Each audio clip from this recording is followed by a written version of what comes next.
भव्य सृष्टि बनाई है मेरे राम जी ने। वो सृष्टि तो मेरे ठाकुर जी ने बनाई, एक सृष्टि हमारे भीतर भी तो बनाई है ना राम जी ने।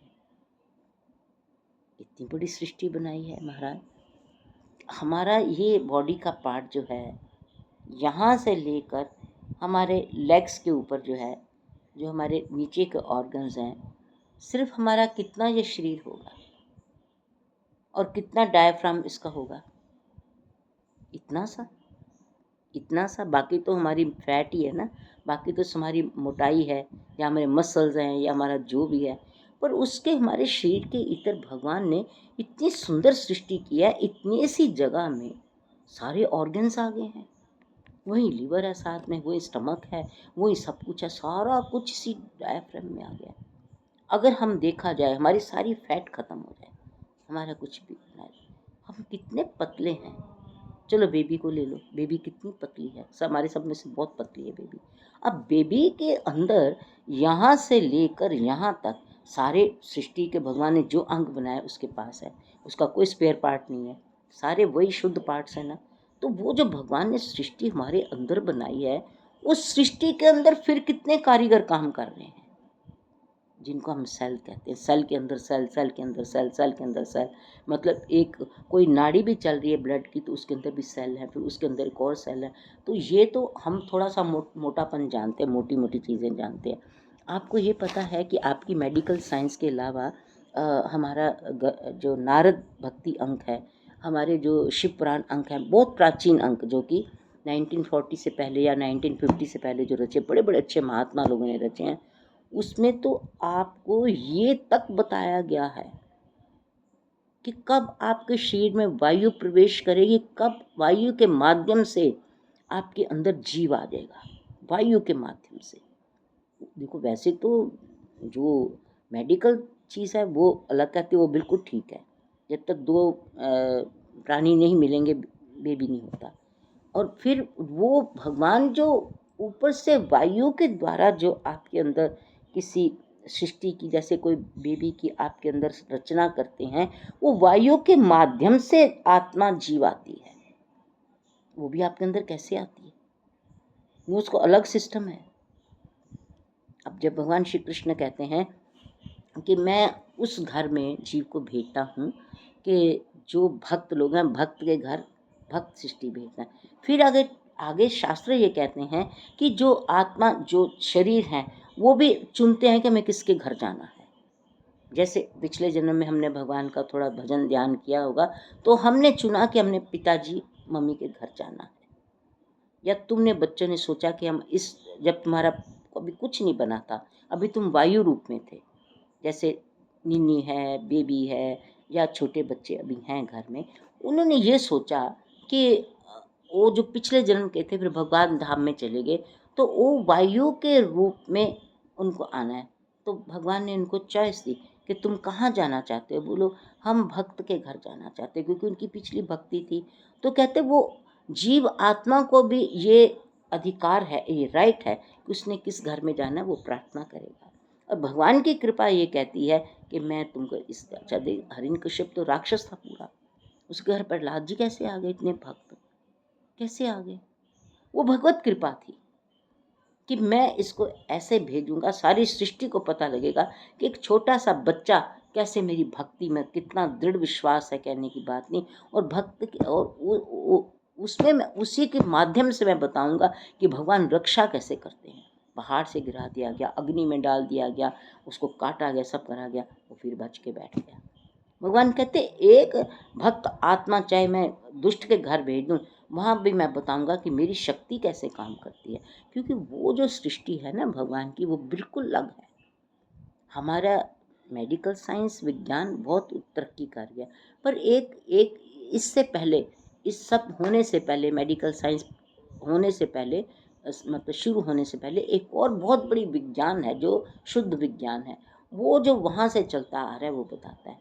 अब आज की साइंस ये कहती है, जैसे मेरी माँ है, मेरी माँ के भीतर मैं भी हूँ और गोपिका भी है, एग्स के रूप में।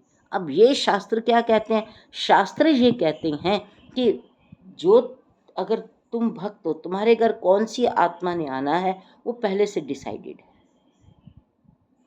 ये रचना भगवान के भाव भक्ति जागीरी पासों, ये भाव भक्ति की जागीर है कि ऐसे ऐसे ऐसे होता है।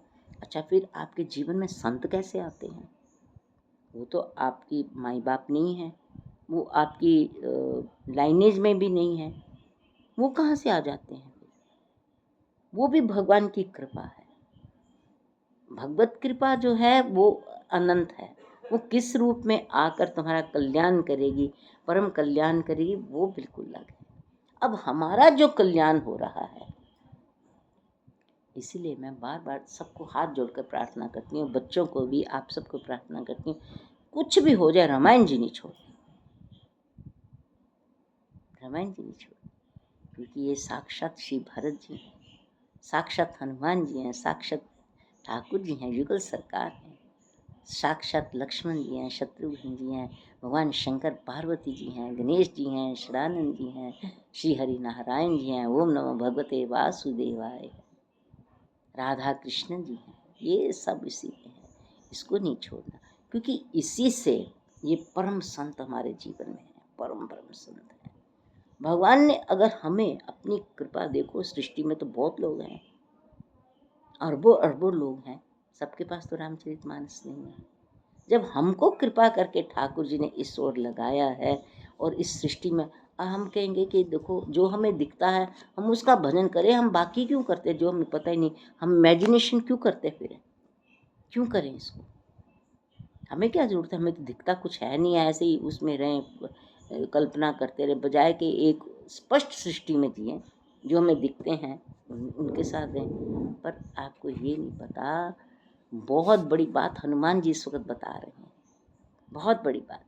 कहते आप अपनी बुद्धि से सोच रहे हो कि हमें अपने घर में परिवार है, हमारे रिश्तेदार, हमारे फ्रेंड्स हैं, हमारा फैमिली सर्कल है, हमारा पैसा, हमारा धन ऐश्वर्य जो है, जो मैं दिखता हम उसको क्यों ना एंजॉय करें, हम इसको क्यों इसमें क्यों जाएं, जो इमेजिनेशन है, जो हमारी कल्पना, या हम तो वही सोचेंगे ना कि हम इमेजिनेशन करें, हम तो कर ही नहीं रहे इमेजिनेशन।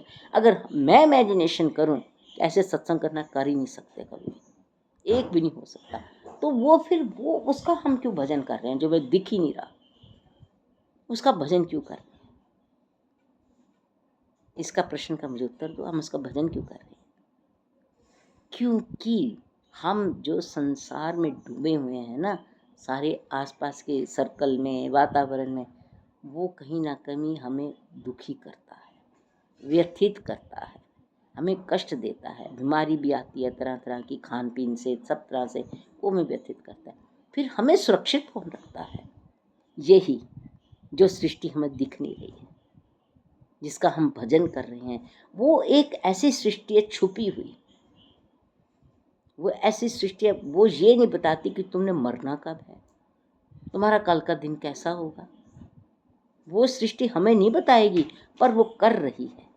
और वो जो सृष्टि की जो शक्ति है वो ही हमें ताकत दे रही है। हमें तो ये दिखता है कि हमारे आसपास है, वही हम उसको एंजॉय करें, जो नहीं दिख रहा उसको क्यों एंजॉय करें, बट जो हमें नहीं दिख रहा वो तो हमें देख रहा है ना, हमें तो वो नहीं दिख रहा, पर वो तो हमें देख रहा है कि नहीं देख रहा, वो हमें देख रहा है। इसलिए भक्त पर कोई विपत्ति आए, कोई विपदा आए, उसको कौन देखेगा, किसी पे आए उसको क्या मैं दूर कर सकती हूँ?